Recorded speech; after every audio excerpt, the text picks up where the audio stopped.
All right, we're here again with the second episode for the Discovery supplement to the All Good Things Star Trek podcast. This is the Canon Eggs, where we're going to look at some of the little bits and pieces from Discovery as each episode airs, and talk about how it relates to the fuller canon of Star Trek across this. There may be some little mentions, some little facts, some little name check here and there, but we're going to try to see if we get all of those in and make sure that you didn't miss any of them. So we're going to go right on. This is up to episode 2, Battle at the Binary Stars. The first one that's name check that I saw, at least you might have some other ones, the Vulcan Science Academy is mentioned, that Commander Burnham attended the Vulcan Science Academy.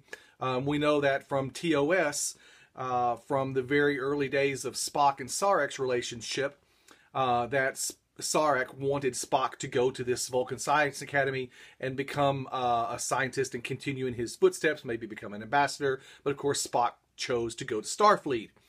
So we see that Commander Burnham has followed a similar path, much to probably Sarek's consternation.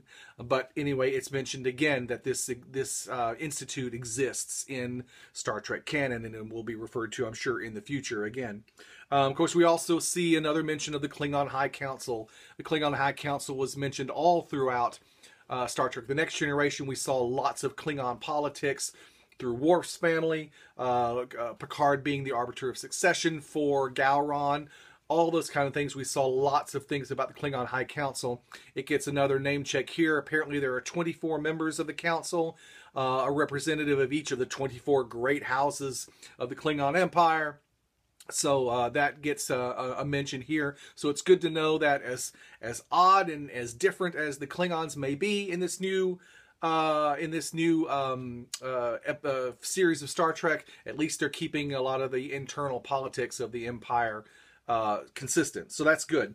We also got a great mention of Donatu 5. It's another star system and a planet. There is a mention in the TOS episode, The Trouble with Tribbles, that Donatu 5 was the scene of the last major conflict with the Klingons, between the Klingons and the Federation, before the events of The Trouble with Tribbles. It's not really taking into account Errand of Mercy, which was from the season before, from the first season of TOS. But apparently Donatu 5 was a big battle between the Klingons and the Federation. Lots of lives were lost. This was pre-TOS, pre-Discovery. The Klingons in Discovery mentioned that was the last time that they really encountered the Klingons. It'd be interesting to learn, I don't know if this has been mentioned yet, if that Battle of Donatu 5 is where Commander Burnham lost her parents and was rescued by Sarek, that kind of thing. If that's the case, or if it's not the case, I haven't heard specifically, but I'm wondering if that may be coming up in a future episode. We may get confirmation of that. It will be interesting if we do. Name check of the Tellarites. Again, I mentioned in the last episode, we heard about the Andorians along with the Tellarites. They were one of the founding members of the Federation. You saw them a couple of times in TOS, most notably on Journey to Babel. They're the sort of pig-like aliens with the snouts, and they pick a fight with Sarek, and supposedly one of their ambassadors is murdered. You know the story. You see them also several times on Enterprise as the Federation is beginning to come together. So you see all of those. So you have a mention of the Tellarites from those two series. You also get an interesting name when all the Federation ships start to warp in for the battle. You hear them say a long list of names of all the ships. Here's this ship and that ship. You hear the Ride, which I believe is a nod to Sally Ride, American astronaut, first woman in space.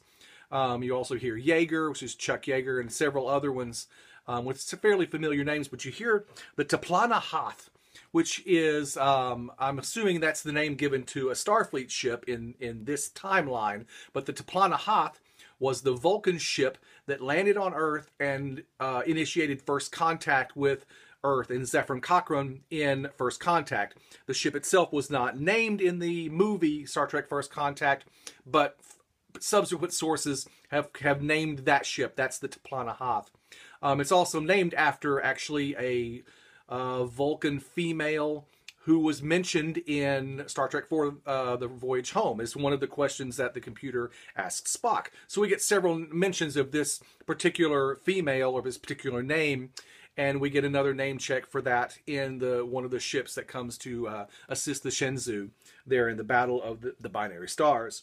We also get Shran as the name of one of the ships. Of course, we know Shran is the Andorian, who was the sometime enemy, sometimes friend of Captain Archer. Excuse me, I'm going to adjust this just a smidge.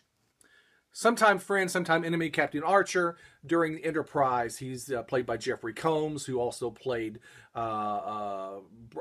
Liquidator Brunt, the Ferengi, and he also played Weyun, the Vorta, in Deep Space Nine. Great actor. Anyway, he played Shran, and apparently Shran was popular enough and famous enough to get a starship named after him. So he was another one of those that was in that battle that came out. We saw a mind meld. Of course, the old mantra, my mind to your mind, my thoughts to your thoughts. Sarek doing a mind meld with Michael Burnham when she was a child. We've seen that many times in Star Trek, so it was once again seen here. Probably, I guess Enterprise did it first, but anyway, we got so there. It's good to know that they're keeping the camera keeps slipping here. Hold on one second. I'm trying to make you dizzy here.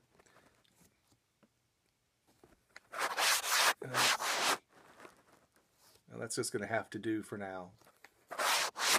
Anyway, the mind meld is continuing to be the same way it always is, the same words, the same phrases, so that's good that they're keeping that. Also, I mentioned the Katra, which is the sort of the equivalent of the Vulcan soul. Spock moved his Katra into McCoy at the end of Star Trek II, The Wrath of Khan. We saw the entire Star Trek III Search for Spock was the issue of trying to get that Katra out of McCoy and back to Vulcan. So sorry. And back to Vulcan. So it's mentioned that that Sarek has been linked to Commander Burnham through his Katra. I'm just going to hold this. Through his Katra. So that's really interesting. So that's there too. Of course, we also get the Live Long and Prosper. Put this down. We get the Live Long and Prosper, the salute, the phrase. That's very important to all of Star Trek lore. That was in there as well. Not really a canon egg per se. We knew it was there, but it was good to hear it. There was a quick plot point of Commander, the captain of the Shenzhou wanted to launch a photon warhead, send it over to the Klingon ship by a worker bee. Now, the worker bee, you might remember from Star Trek The Motion Picture, when Kirk and Scotty are piloting the small little shuttle pod over to the Enterprise, and we had that fantastic flyby of the ship with all the great music. Every once in a while, you'd see this little sled-looking thing fly by, and those are called worker bees. And in fact, they have some of the blueprints of those you can get from here from time to time. Anyway, that was called a worker bee. It's in canon, so apparently they have them at on the Discovery as well. And finally, the Klingons mentioned Sto-vo-kor, which is the Klingon version of heaven. It's mentioned a number of times in Star Trek The Next Generation by Worf.